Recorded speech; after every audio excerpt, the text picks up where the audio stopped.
All right, what's up, everybody? Tay Nix here, back again. Welcome back to the Expat Files. This is the wrap up for Friday, June 23rd. I actually waited over the weekend because there was so much interesting stuff going on, and we'll get to that here in a second. Let me just share screen.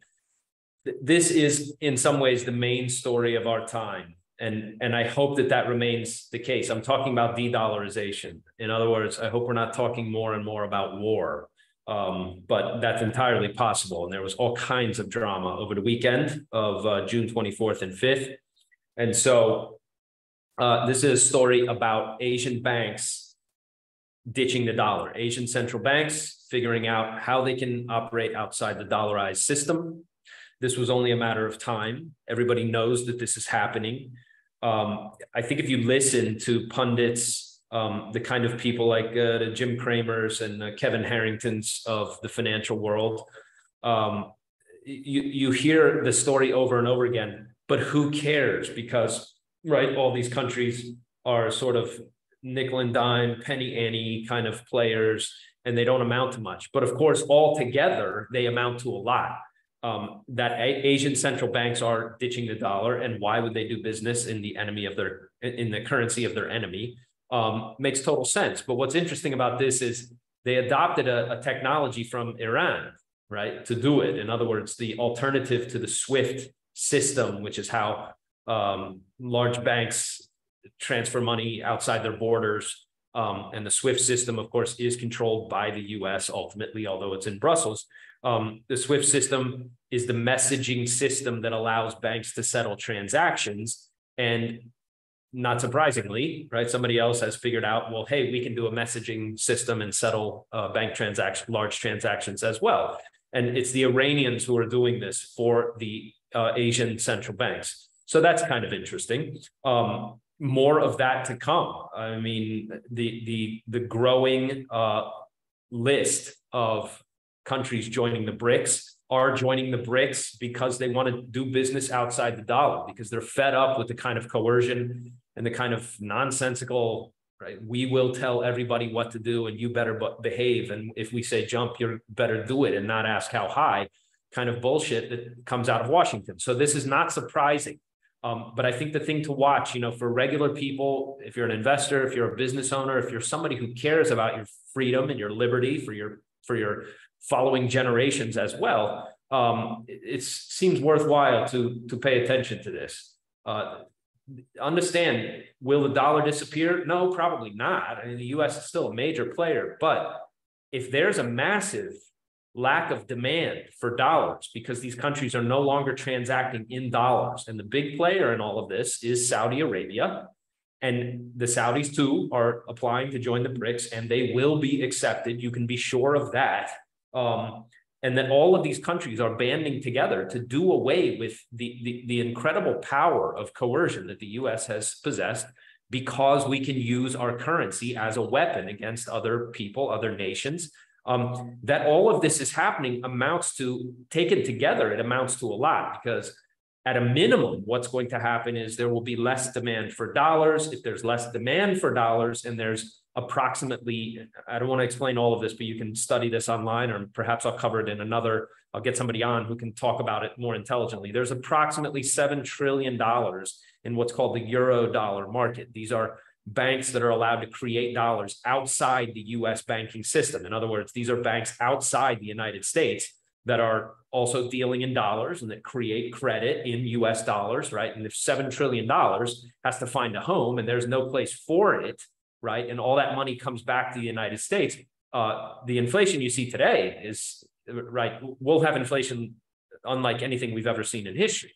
And so all of this is very, very dangerous. I think regular people, I'm not a financial guy, but regular people need to watch this. You need to understand what's transpiring, because it is going to affect you. At some moment, the tipping point will be reached. And if enough countries dump the dollar, and it's coming, right, then you have to look at that as affecting you personally, like your pocketbook, your savings, your retirement accounts. All of that is going to be affected because, of course, a massive influx and a huge glut of dollars is going to drive down the value of existing dollars. And that's what inflation is. That's how it robs you of purchasing power. So a story to watch, to be sure. This is interesting. This clown this is Blinken. Blinken blinked. Blinken went to Taiwan. He got a good, proper scolding by Blinken went to China and got a proper hiding by Xi Jinping.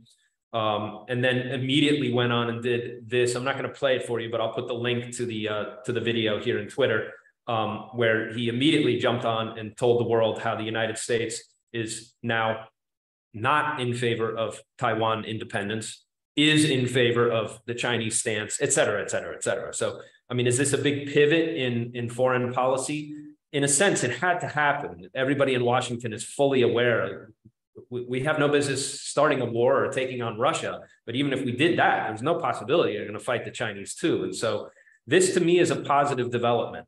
Anything that avoids major conflagration and real world war, right, between huge, vast powers with tons and tons of ability to murder millions and hundreds of millions of people is probably a good thing. So the fact that this guy is now, he looked very humbled, right, in the photo, shaking the Chinese president's hand. I suspect that that's actually a good thing for all of us. If you care about your life and your children's life, that's probably a positive development, but we'll see what it means, because there was a lot of posturing in another theater of war over the weekend that was really the major story. This is a story, again, all this will be in the show notes. This is kind of interesting. Nomi Prinz works at the same company I used to work at. She's a big time analyst. She was a Goldman Sachs alum, I think, Goldman, and really quite smart. And she's written a bunch of great books. And so she's very well spoken. And she's explaining too, this issue of global trust in the dollar and why it's weakening and going away. Yeah, no kidding, Nomi. But here's Ed Dowd. I came across this. This is a very worthwhile piece to watch. I think Dowd has made himself quite a figure. He's an ex-BlackRock guy, so he's a hedge fund guy, but he put together a book called Cause Unknown, documenting the massive, right, acceleration in deaths among young, otherwise healthy people.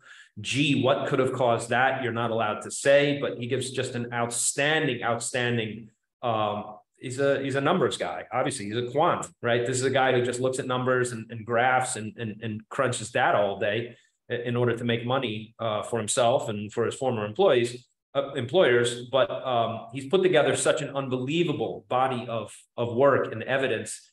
Here's the site. It's in the show notes, totality of evidence. He's just tracking through the whole nonsense that we just lived through. And for anybody, I mean, chances are, like, if you need to be told that you were lied to about both the illness itself and what the injections did and didn't do and how much damage and whether they were safe or not, you're probably not watching this video. But look, if you care at all about what actually took place and actually look at some of the evidence that this guy has put together, it seems to me there's reasons to be genuinely concerned. The death rate in Germany, last we checked, was 37% above the baseline of the previous 5 years before the big COVID scandal. In the UK, it's almost 37%, right? We don't know what the number is in the US because they won't release that data. But of course, insurance companies and all the rest, and this was the thing that tipped Dowd off when he first broke the story. He was talking about it because life insurance companies were reporting massive, massive increase in deaths, not from COVID, but from something else. Okay, so that's kind of what I put together for the wrap up. But then, of course, on Thursday or Friday, I guess it was Thursday night, came the story of, I don't have anything pulled up here, came the story of a coup in Russia, right, with the Wagner group led by, is it Prigozhin? Trying to take over trying to take over the Russian government, or turning on Putin and marching on Moscow. It's very hard to know what is true, obviously, and who knows what really that was all about. It seems obviously like everything seems very staged. Everything seems staged because you're watching it on Twitter and you're getting to see, sort of videos in real time of generals arguing with each other. Was any part of that real? I don't know. Right? How this guy's head is still on his shoulders, I don't know that either. I mean, if it was genuinely an attempted overthrow of the Russian government, it doesn't make sense that this guy would be allowed to live. But who knows? Maybe the whole thing was an act. Maybe he took money from a foreign government to behave that way. Maybe it was a way to flush out any kind of rats and any of the less trustworthy people within his own organization or within the Russian army. I have no idea, but these are the kinds of events that you're going to see in something like in a conflict like we're watching now. And nobody knows how this is going to shake out. I certainly don't, but for everybody, I think the message is the same and the message is clear. We're living through a time now when absolutely anything is possible. And so my message to all of you is that you owe it to yourself, to your family, especially if you're responsible for other people, your children, right? Your future generations, to take what steps you can while you're still able to do it, and to put together the best plan that you can for weathering what could be very, very hard times. What will certainly not happen is that we will be returning to something resembling the before days of pre-2020.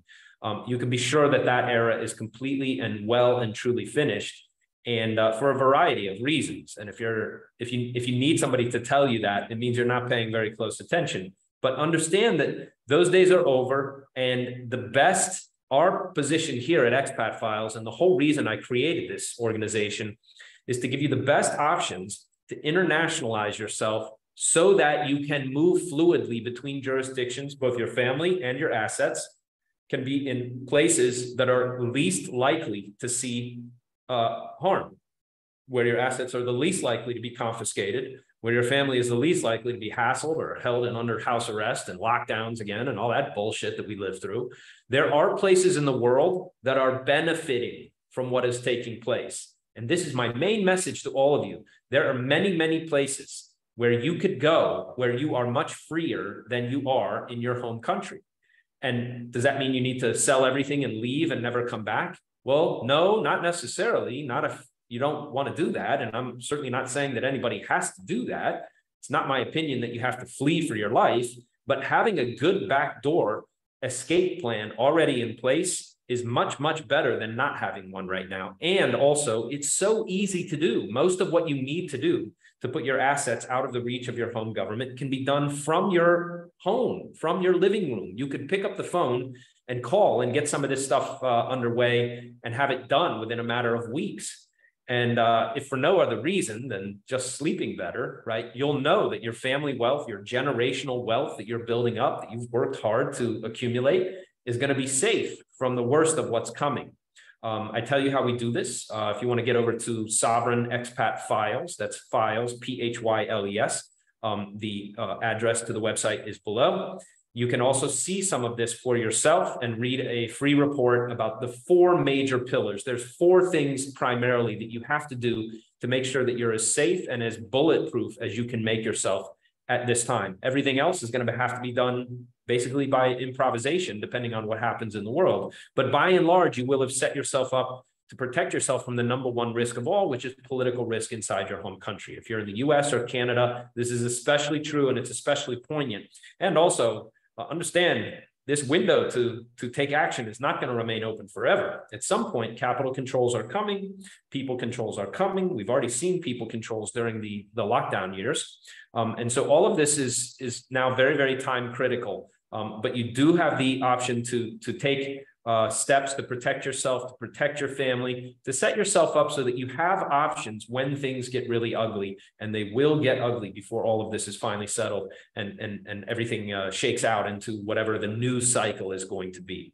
So that's my hope for all of you. You can contact me if you want to get this done quickly. I have an entire team of people in place. We specialize in creating very, very customized, bespoke kind of solutions for people who know if you want to get your business to another jurisdiction or be able to move it instantly to another jurisdiction. If you want to set yourself up with asset protection, if you want, I tell you how to do that. If you want to get your brokerage accounts and bank accounts and hard assets and all of these things into a legal structure that protects you from even confiscation from your home government. Yes, this is possible. Yes, this is totally legal to do, but we don't know for how much longer. And of course, the big one, where are you going to take your family? If there's real trouble in your home country, where are you and your wife and your kids going to go?